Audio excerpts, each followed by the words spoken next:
Bonjour, ici Sophie Marchand du CFO Masqué. J'aimerais vous présenter aujourd'hui une capsule sur les tableaux croisés dynamiques dans Excel, plus précisément sur les options qui se trouvent dans le menu Afficher les valeurs, qui se trouve dans le menu Paramètres des champs de valeurs.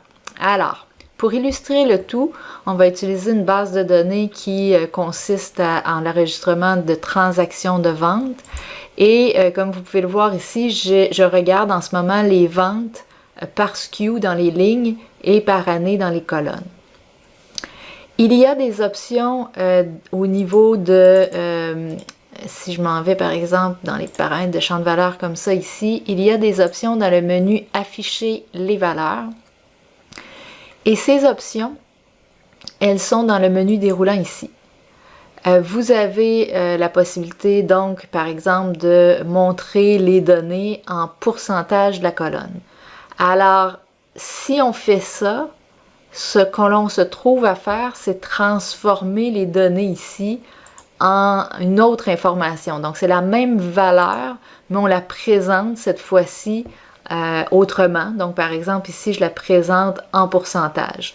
Vous voyez que le total de la colonne, c'est 100%. Donc, autrement dit, on est en train de répartir le chiffre d'affaires par produit pour chacune des années. Je pourrais, vous l'avez peut-être remarqué, décider aussi de, au lieu du pourcentage de la colonne, mais présenter le pourcentage du total général. Donc, c'est les 2 années ici qui seraient égales à 100%. Et je peux faire aussi un paquet d'autres choses. Ce que je vais faire, donc, je vais revenir à aucun calcul et je vais enlever les années comme ça. Évidemment, ce qui pourrait être intéressant, c'est de s'ajouter, par exemple, une deuxième colonne comme ça ici. Et cette deuxième colonne-là, la présenter notamment en pourcentage total de la colonne. Alors, on aurait les dollars de vente et le tout finalement en pourcentage, donc ce que représente le chiffre de vente de chacun des produits en pourcentage. Mais attention, bien que j'ai volontairement mis ici les ventes en dollars et les pourcentages, ces deux données-là, le calcul de pourcentage ne se fait pas automatiquement en fonction de la donnée qui est présentée devant. Ça se fait en fonction de ce qu'on demande dans le premier onglet ici qui s'appelle Synthèse des valeurs par. Ça veut donc dire qu'en ce moment, quand je demande le pourcentage du total de la colonne, c'est quoi? C'est la somme des dollars de vente. Mais si la colonne, je sélectionnais ici le nombre au lieu de la somme, donc le nombre de transactions, regardez ce qui arriverait ici à mes pourcentages, ce ne serait pas les mêmes pourcentages. Alors, si on comprend bien ça, en fait, je vais retourner comme ça en arrière.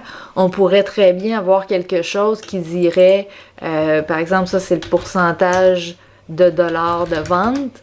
Et là, peut-être que j'aurais un champ vente ici qui serait à ce moment-là le nombre de transactions et je montrerai le nombre de transactions. Comme ça. Et peut-être que j'aurais ensuite une autre colonne qui, elle, montrerait dans ce cas-là le nombre de transactions affichées en pourcentage de la colonne. Alors, vous voyez que ce n'est pas les mêmes pourcentages. Ça n'a rien à voir avec la colonne devant. Ça a plutôt à voir avec ce que je sélectionne dans le premier menu. Alors, ces deux menus-là ne sont pas indépendants l'un de l'autre.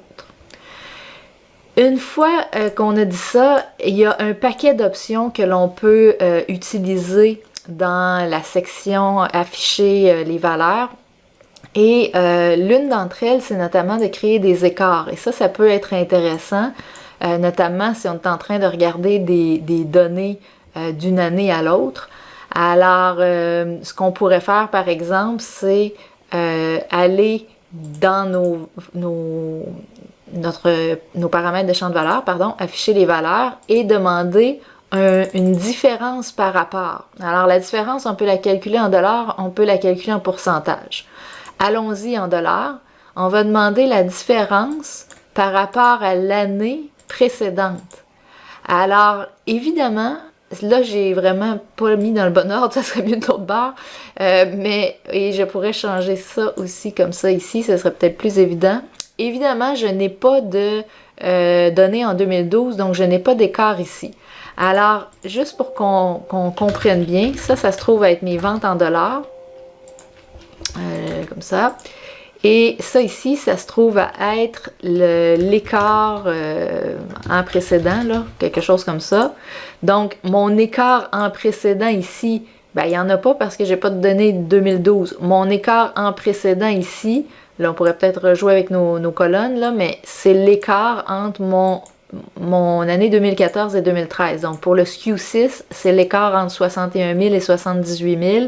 Et on a une baisse, donc, de 16 000 $ ici. Alors, c'est intéressant. Pourquoi? Ben, c'est intéressant parce qu'on n'a pas à rajouter de calculs dans la base de données. On fait faire les calculs ici directement par le tableau lui-même, donc par le tableau croisé dynamique. Évidemment, au lieu des SKU, si on avait par exemple les mois ici, là, ce serait peut-être encore plus intéressant, quoique mes données, il manque des mois, là, il y en a juste 6 mois en 2014 pour faire exprès, mais vous comprenez le principe.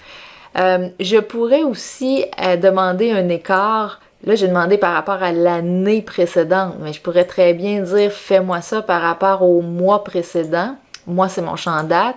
Et là, j'aurais vraiment des calculs à tous les mois parce que je regarde toujours le mois actuel versus le mois précédent. Alors, toutes ces options-là, elles sont disponibles à partir du menu « Afficher les valeurs ». Et donc, si vous comprenez bien, ces deux menus-là ici qui travaillent ensemble, ici, on a des options pour agréger nos données différemment. Donc, ça va fournir différentes valeurs. Et une fois qu'on fait ces calculs-là, si j'ose dire, on peut les présenter, afficher le tout différemment, en pourcentage de la ligne, de la colonne, résultat cumulé. Si vous vouliez faire un year to date, un année à date, on pourrait en faire un ici rapidement. Supposons que je vais enlever les années. Bon, non, je vais laisser les années, je vais enlever ça plutôt. Et au lieu donc de faire par mois comme ça, ou je pourrais le faire à côté aussi, ce qu'on pourrait aller faire donc, c'est demander le year to date ou, comme je disais, le résultat cumulé par. On pourrait donc le cumuler par date.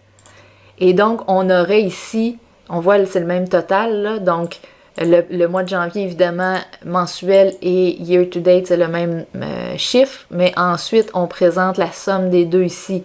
Donc, c'est toujours le cumulé jusqu'à temps qu'on arrive au total du mois de décembre. Alors, je vous invite à regarder toutes les options de ce menu-là et évidemment à les combiner avec les options du menu précédent. Et avec un seul champ, vous allez voir, vous pouvez faire des centaines de tableaux croisés dynamiques différents sans jamais alourdir inutilement votre base de données avec des calculs.